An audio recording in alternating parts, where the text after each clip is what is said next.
Les amis, de retour, quelle bonne humeur. J'ai bien dormi, tout s'est bien passé cette nuit, j'ai bien dormi. Quel bonheur de retrouver ce Barça-là. Ça fait du bien, ça agit sur le moral.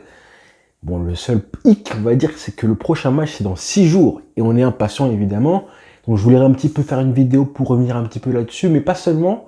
Revenir sur tout le mois de février en globalité, parce que sur le papier, rappelez-vous, c'était un mois qui devait être très compliqué, vu les adversaires, vu la confiance qu'avait le Barça après la fin du mercato. C'était un mois très compliqué. Mais avant tout ça, il fallait évidemment que je vous remercie, parce qu'on a atteint les 20 000 abonnés sur la chaîne YouTube.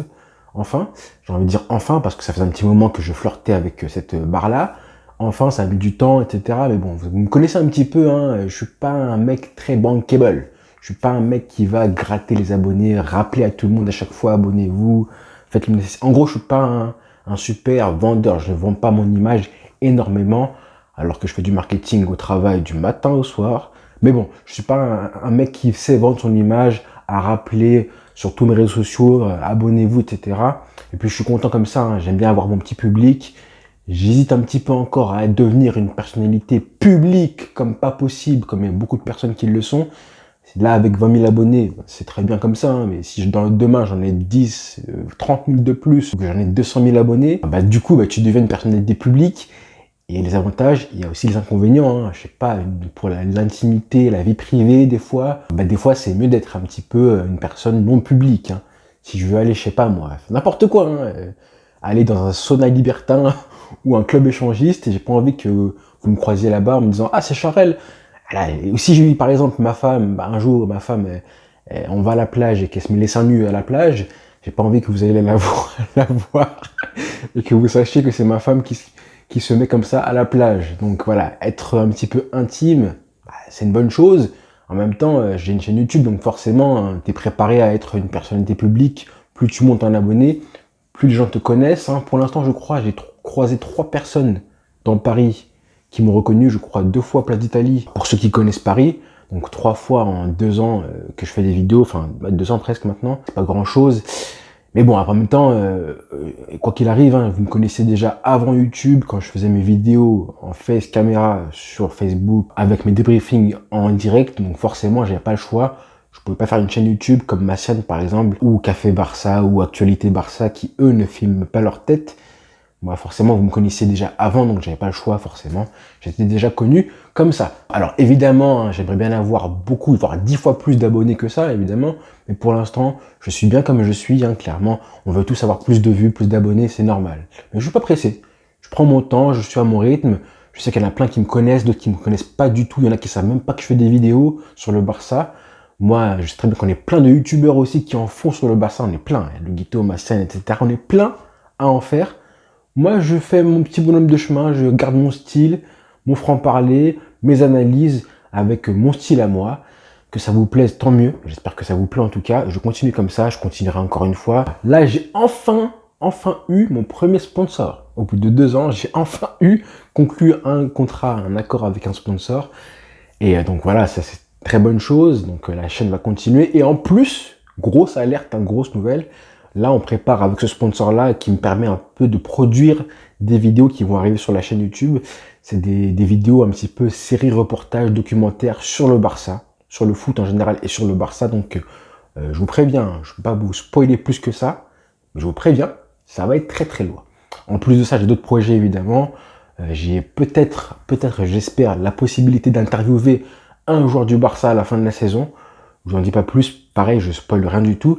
Mais en tout cas, j'ai des gros projets à venir. Même si c'est très compliqué de tout faire en même temps, je kifferais faire, moi, une vidéo par jour, 365 vidéos par jour. Là, en 2 ans, presque 2 ans et demi, je crois, j'ai fait 175 vidéos. C'est pas beaucoup en soi, mais je suis content quand même, hein. Mais bon, évidemment, j'ai une vie de famille, j'ai mon travail en plus. Donc YouTube, c'est vraiment un bonus, hein. J'ai ma vie de famille, mon travail, ma femme. Quand vous êtes marié, évidemment, une femme, ça prend du temps. Donc voilà, forcément, YouTube, c'est juste un complément, hein, de revenus et de plaisir, surtout du plaisir que j'ai à faire des vidéos. De base, je prends plus de plaisir à écrire avec ma plume plutôt qu'à parler au niveau orateur. Mais quand même, voilà, j'aime bien me parler de football en vidéo aussi. Donc voilà. Pour la parenthèse, je la ferme, elle était un petit peu longue, mais il fallait que j'en parle. En tout cas, merci à tous pour le soutien des 20 000 abonnés. Ça me va droit au cœur. Évidemment, on continue le combat. Donc revenons à nos moutons. Le Barça donc a enchaîné, a fait un très beau mois de février, quand même 6 matchs, 4 victoires, 2 matchs nuls, 19 buts marqués en 6 matchs, c'est quand même assez intéressant, donc plus de 3 buts par match et 9 buts encaissés. Donc là, on a une bonne moyenne, je trouve aussi. Clairement, je pense que le déclic, ça a été ce match-là face au Colchonero à domicile, qui a été un match euphorique, clairement, qui a changé les mentalités des gens. Ça faisait tellement longtemps qu'on n'avait pas battu une grosse équipe européenne, un cadre européen dans les gros matchs. On a été nuls depuis 1 an et demi avec Koeman. Et bon, voilà, je ne vais pas rappeler tout ce qui s'est passé, mais ça a été un déclic. Je pense que ce match-là, c'était un match référence pour le Barça de Xavi, le premier match référence avec une possession intéressante, 4 buts quand même face au Colchonero. Ça faisait très longtemps qu'on n'a pas vu ça aussi. Des joueurs qui ont pris conscience ce jour-là qu'ils pouvaient battre une grosse équipe, faire du jeu, devant le public en plus, et qui vraiment voulaient avoir un Camp Nou qui retrouve un petit peu sa saveur.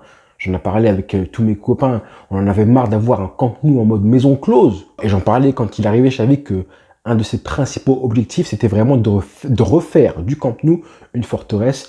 Il y a eu la défaite face au Betis Séville qui a fait mal. Elle a fait très mal quand même, je pense, rappelez-vous. Mais depuis ça, on n'a pas joué beaucoup, même presque pas du tout en janvier au Camp Nou, je crois. Donc là, on retrouvait le Camp Nou, ça fait du bien. On a eu ce match-là face au Colchonero qui était un match référence et un déclic psychologique pour les joueurs ensuite. Le match à Naples qui est un partout, même si dans le contenu ça a été intéressant, qui a été frustrant. Mais on savait qu'au retour, on allait forcément lâcher la sauce.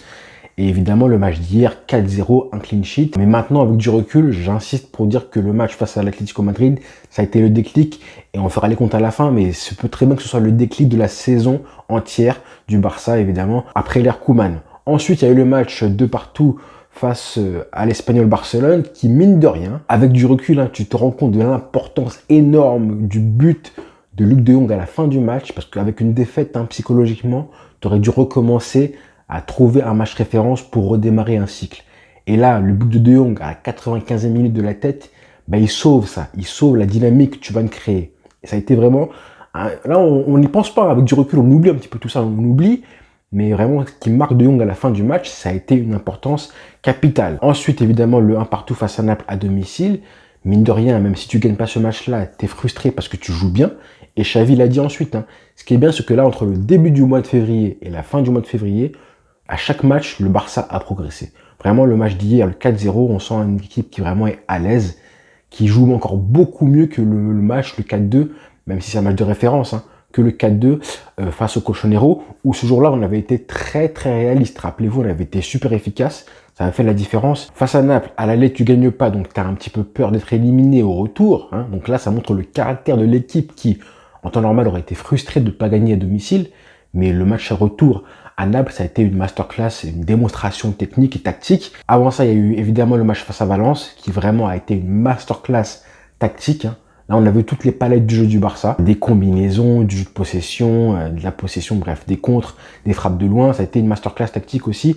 Ensuite, évidemment, le match face à Naples, le retour, et le match d'hier face à Bilbao. Mais déjà, rappelez-vous, après le match face à Naples, le match aller, le 1 partout, j'avais fait une vidéo où j'avais dit, là, je pense que Xavi a trouvé son 11 type. Et je pense que maintenant, on est tous d'accord là-dessus. On a un 11 type, enfin, qui s'est dégagé. On sait maintenant que le prochain match, comment on va jouer. Clairement, à part, ça dépend de la forme des joueurs au milieu de terrain. Juste au milieu de terrain, ça varie un petit peu. Ça dépend de la forme des joueurs, ça dépend de qui est l'adversaire, etc. Là, on a vu par exemple que face à l'Atlético, Xavi a opté pour mettre Gavi en faux ailier pour un petit peu renforcer, densifier le milieu de terrain. Mais globalement, on sait que devant, forcément, ce sera Aubameyang, Ferran Torres, Adama Traoré. Au milieu de terrain, le premier choix, c'est Busquets, évidemment. Pedri en numéro 10 avancé. Et plutôt, là, il a le choix entre De Jong et Gavi. L'avantage est pour l'instant pour De Jong, mais ça dépend de la forme du joueur, comment ils ont récupéré le match précédent, etc. Et en défense, la défense de 2012, avec Araujo en plus. Mais globalement, on sent que Xavi a son équipe type, mais pourtant, il réussit à inclure et à concerner un petit peu tout le monde en faisant jouer tout le monde au milieu de terrain. C'est vraiment un récital. On voit ce qu'il fait avec De Jong, avec Busquets, avec Gavi et Nico, qui sont à leur tour titulaires, remplaçants, etc. Là, je trouve qu'on a vraiment du banc et une équipe qui se dégage. En attaque, c'est pareil. Là, on attend vraiment qu'Ansu Fati revienne, même si Depay est revenu. On sent que là, Ferran Torres, si jamais il continue à ne pas trouver la confiance nécessaire, Forcément, ce sera Depay qui va le remplacer, ou à long terme, ce sera Ansu Fati. En attaque, c'est Aubameyang pour l'instant. Luc de Jong est son remplaçant naturel. Braithwaite, on peut oublier. Les mecs comme ça, là, Umtiti, on peut oublier. L'anglais, on peut oublier aussi. Et à droite, en attaque à droite, Adama Traoré, Ousmane Dembélé en cours de match. Sachant que Ousmane Dembélé, quand il rentre en jeu, il est toujours meilleur que quand il est titulaire. Malheureusement, c'est comme ça. Et c'est un petit peu logique aussi parce que quand tu épuises tout au long du match ton adversaire, forcément, tu fais rentrer en sortie de banc. Là, on se rend compte de la richesse de l'effectif qu'on a. Hein. Ça change par rapport à ce qu'on avait il y a quelques temps de ça avec Abdé, Roudela, etc. Mais quand tu peux te permettre de faire rentrer un mec comme Ousmane Dembélé, c'est que niveau effectif, t'es bien. Donc oui, on va commencer par avouer les choses. Le mercato a fait du bien à Xavi. Le mercato, et enfin, on se dit que Laporta a eu raison d'écouter son Xavi quand il dit qu'il vraiment il fallait des recrues absolument. Ça a parlé de Morata, etc. Mais bon, finalement, on a eu Adama Traoré. Je répète, hein, quand même 3 attaquants. Mais quand même, on a vu que là, les recrues, vu les statistiques qu'ils ont tous, hein, les 3 recrues, 5 buts, je crois, pour l'un. Aubameyang, 5 buts en 6 matchs. Adama Traoré, je sais pas combien de passes décisives. Ferran Torres, 2 buts, mais bon, 2 buts et aussi des passes décisives. Hier, dans le jeu, il a été bon aussi, malgré ses ratés. Alves, pareil, c'est pas décisif, pareil. Donc toutes les recrues ont fait du bien à Xavi. Mais malgré les recrues, certes, merci Laporta, merci Monsieur Alemany aussi, il faut le dire, hein, ils ont fait le travail. Ils ont fait le travail. Quand même, il faut aussi louer Xavi parce qu'il l'a fait dans le jeu.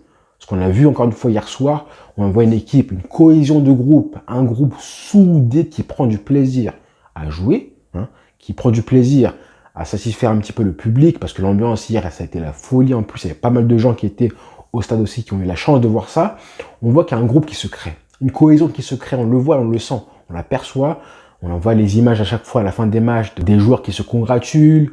On a vu Dembélé, Ousmane Dembélé hier, qui après son but est parti voir Xavi directement, même si Gavi l'a un petit peu intercepté. Il est parti voir Xavi pour le remercier, parce que clairement, on a vu un Xavi qui, depuis que Ousmane Dembélé a ses problèmes, a fait front devant tout le monde, devant le public, devant les médias. Hein, clairement, il a défendu le joueur corps et âme pour montrer que vraiment il le soutient. Et là, on a vu que Dembélé voulait un petit peu rendre hommage à Xavi. Donc, il y a un truc qui se crée. Il y a forcément un truc qui se crée entre eux, une cohésion de groupe, un respect mutuel. Ça se sent, ça se voit. Tout le monde est concerné, tout le monde joue un petit peu, même s'il y en a qui jouent plus du tout. Mais bon, eux, ils sont inutiles. On a vu que Depay est rentré, De Jong, que beaucoup voulaient un petit peu titulaire à chaque fois. Bah, c'est bien qu'il joue pas un petit peu. On évite les blessures de tout le monde, c'est bien. Et quand il rentre, De Jong, il fait la différence. Donc lui aussi il prend du plaisir. Et j'ai pas vu un De Jong frustré, ni par le fait d'être remplaçant hier. Et quand il rentre, bah, voilà, Dembélé pareil. Dembélé qui mériterait de jouer. Et hier, on a vu que le mec, il rentre en jeu, il se fait siffler, zéro frustration, il marque ce but-là. Et je pense que Xavi a transmis un petit peu ça. Là, j'ai parlé du côté humain. Et même du côté tactique maintenant, bah, je suis désolé, hein, même si tu as des recrues comme Adama Traoré, etc., bah, tactiquement, on a vu que le milieu de terrain, on a retrouvé des choses qu'on n'avait pas vues depuis très longtemps. Parce que pour moi, hein, honnêtement, tout le mois de février, on a progressé entre le premier match face au Colchonero et le dernier match hier face à Bilbao. Il y a un monde d'écart. Dans le jeu, la confiance des joueurs qu'on dégage ce soir, il y a un monde d'écart. Que ce soit sans ballon, le pressing qui vraiment est intense, l'intensité qu'on a dans les duels au milieu de terrain, incarné majoritairement par Gavi, et en défense, le fait qu'on ait un bloc haut, aussi haut que ce qu'on a eu ce soir, enfin hier soir plutôt face à Bilbao, tout ça là, c'est vraiment la patte Xavi, indépendamment des recrues, je veux rien savoir. Certes, il y en a beaucoup qui parlent des recrues pour un petit peu dire que Koeman, avec ces recrues-là, aurait fait un travail similaire. C'est faux, c'est faux. Et là, j'ai parlé du sans ballon. Maintenant, avec ballon, ce qu'on a vu hier soir, pareil, que ce soit les dédoublements, les jeux de combinaison, des actions compilation pour moi, des actions qui repassent en boucle parce qu'on les voit, on a des images en tête. À chaque fin de match, on se dit, rappelle-toi l'action où le Barça part de tout derrière, presque des Ter Stegen, et on sort le ballon grâce à des sorties de balles héroïques, des jeux en triangle, des jeux en touche de balle, et ça avance. Une fois que tu as fait ça, le jeu s'ouvre. Et ensuite, bah, ça progresse, et l'action finit par une frappe ou un centre, etc., sans forcément qu'il y ait but. Et il peut y avoir but à chaque fois, mais tout ça, ça reste en tête. Et on a maintenant facile entre à chaque fois, à chaque match, 8 à 9 joueurs, voire 10, qui font tous un gros match, tous en confiance. Quand je vois comment les joueurs progressent, hein. On n'a jamais eu la meilleure version de Pedri que celle qu'on a aujourd'hui. Honnêtement, c'est le meilleur Pedri qu'on a depuis qu'on le connaît. C'est peut-être le meilleur De Jong qu'on a depuis qu'on le connaît. Pareil pour Dembélé. Et Dembélé, c'est pour ça que j'ai un petit peu un regret qu'il parte. Le fait aussi qu'on a un Piqué qui est impérial depuis 2-3 matchs, qui vraiment fait plaisir. Un Jordi Alba qui n'a jamais été aussi fort que depuis que Messi est parti, clairement. Hein. Donc ça, tout ça, les cadres, Busquets qui a fait un très bon match aussi. Donc voilà, comment vous m'expliquez que là, Xavi, il a réussi à ressusciter un petit peu les cadres. Là, pour moi, il n'y a rien à voir avec les recrues. Hein. C'est clairement lui, Xavi, qui a réussi à faire en sorte que le Barça joue de meilleure façon et que ces cadres-là, qui ont été habitués à un football de possession avec un bloc haut, soient dans de meilleures dispositions, tout simplement. Donc vraiment, un mois de février qui a été globalement très réussi. Demain, je parlerai un petit peu du mois de mars, parce qu'il va être très compliqué aussi. Mais en tout cas, en février, on a eu ce mois très important où il fallait absolument prendre de la confiance, rester en Europa League, battre des grosses équipes, parce que là, c'est Naples, l'Atlético Madrid, le Bilbao qui nous a cassé la tête tellement de fois, Valence à l'extérieur. Pour moi, c'est des gros rendez-vous à chaque fois comme ça. Hein.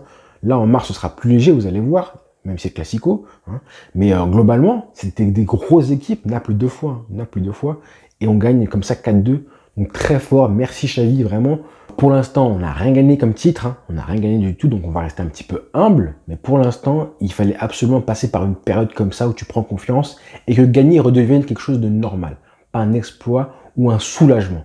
Maintenant, on est pressé de voir à chaque fois le Barça dans les prochains jours pour que vraiment on puisse analyser. Là, on prend du plaisir à voir jouer le Barça parce qu'il y a beaucoup de choses à redire, à analyser, à décortiquer.